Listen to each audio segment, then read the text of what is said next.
バンバン1のアップデートによって新たに追加された精神世界のような幼稚園。これまでの動画ではこの場所そのものが精神世界でありアビスなのではないかと考察してきました。つまりフリンの精神世界イコールアビスという仮説です。しかし幼稚園に異変が起きたのは今回が初めてではありません。 RPX にもノイズに包まれた異世界のような幼稚園が登場しています。さらにラストではジャンボ助手が現れた瞬間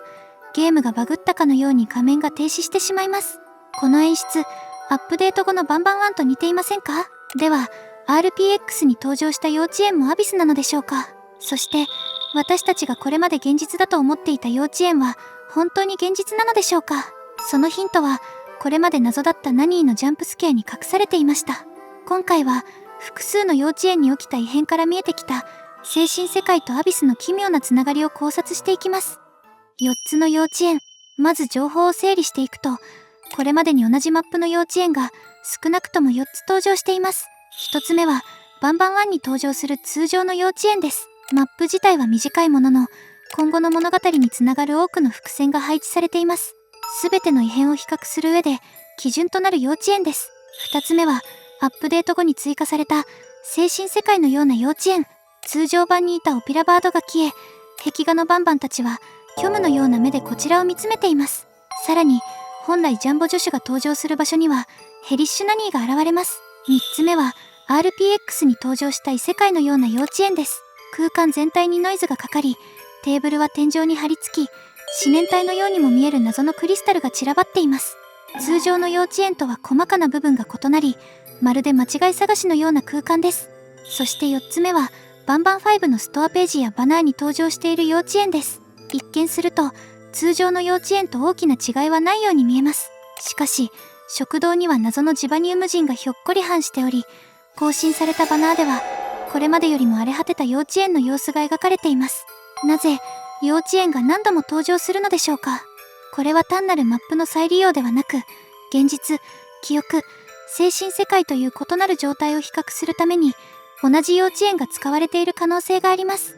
死ぬことのできない幼稚園。通常の幼稚園ではオピラバードに襲われたり崩壊したボールピットへ落下したりすると主人公は死亡演出となり転生します。つまり通常版では死がゲームオーバーとして成立しています。しかし精神世界の幼稚園では違います。ボールピットへ落下しても死亡せず、なぜか元の場所へ戻されます。さらに RPX の幼稚園でも主人公は正常に死亡できません。厳密にはボールピットへ落下した時やジャンボ助手に襲撃された時点で動けなくなり、その先へ進めなくなります。精神世界では元の場所へ戻され、RPX では画面が停止する。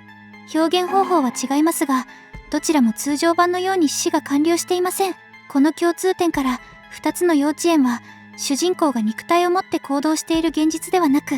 死が最終結果にならない特殊な空間だと考えられます。そして実際に幼稚園から抜け出し地下へ進むことができるのはバンバン1の通常ルートだけです。では精神世界から目を覚ました主人公はアビスから抜け出したのでしょうか？アビスと精神世界が完全に同じ場所であるなら、アビスは簡単に出入りできる場所ということになります。しかし精神世界はアビスそのものではありません。精神世界とはフリンの力によってアビスで起きた出来事や記憶を主人公へ見せている再現空間だったと考えられます。フリンのセリフの秘密。バンバン8の精神世界では最後に本来死んでいるはずの空飛ぶラマンバが襲来します。その時フリンは意味深な言葉を口にしています。またか。これは同じような問題が何度も起き、うんざりしている時に使われる言葉です。つまりフリンたちは旅の途中で何度も同じ種類のトラブルに遭遇していた可能性があります。何度も死にかけていたのか、死亡するたびに別の場所へ移動させられていたのか、あるいはアビスによって記憶や場面を何度も切り替えられていたのかもしれません。ラマンバの襲来そのものが何度も繰り返されていたとも考えられます。しかし転生を繰り返していたのであれば、フリンたちは次に何が起きるのか知っているはずです。ところが彼らはその後の展開を予測できていません。そのためまたかという発言は同じ時間を繰り返しているというよりも、目的地へ向かうたびにアビスによって別のトラブルを起こされているという意味なのではないでしょうか。これまでの話をまとめると、異変が起きた幼稚園はアビスの影響を受けた記憶や精神が再構成された空間。そして精神世界はアビスそのものではなく、アビスで起きた出来事を映し出す場所ということになります。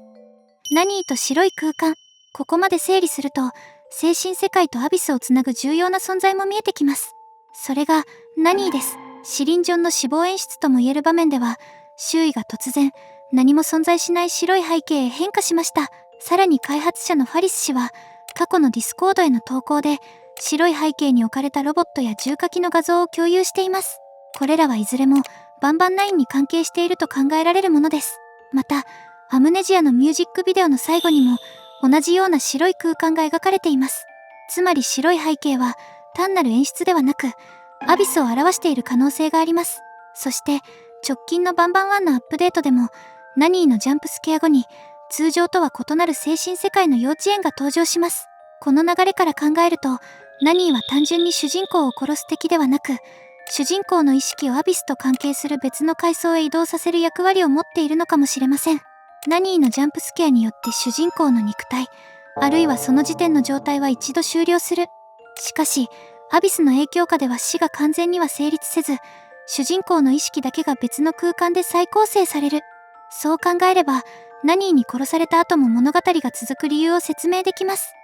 アビスでは死ぬことができない。バンバン6でも、主人公はナニーに襲撃され、明確な死亡演出を受けています。ところが、その後も主人公は再び物語へ戻ってきます。これは、単純にナニーが主人公を殺し損ねたということでしょうか。しかし、精神世界では、ボールピットへ落下しても元の場所へ戻されました。RPX では、ジャンボ助手に襲われても死亡せず、主人公の動きが停止しました。そしてヘリッシュナニーに殺された主人公も、死が最終結果にならず、別の状態で再び現れています。この3つに共通しているのは、アビスと関係する空間では、死が通常通りに処理されていないということです。落下しても元の場所へ戻される。襲われても死亡せずに動きだけが止まる。そして、殺されたはずなのに別の場所や状態から再び物語が始まる。ナニーは、主人公を殺し損ねたわけではありません。主人公は一度、確かに死に至った。しかし、すでにアビスの影響下にいたため、その死は最終的な結末にはならず、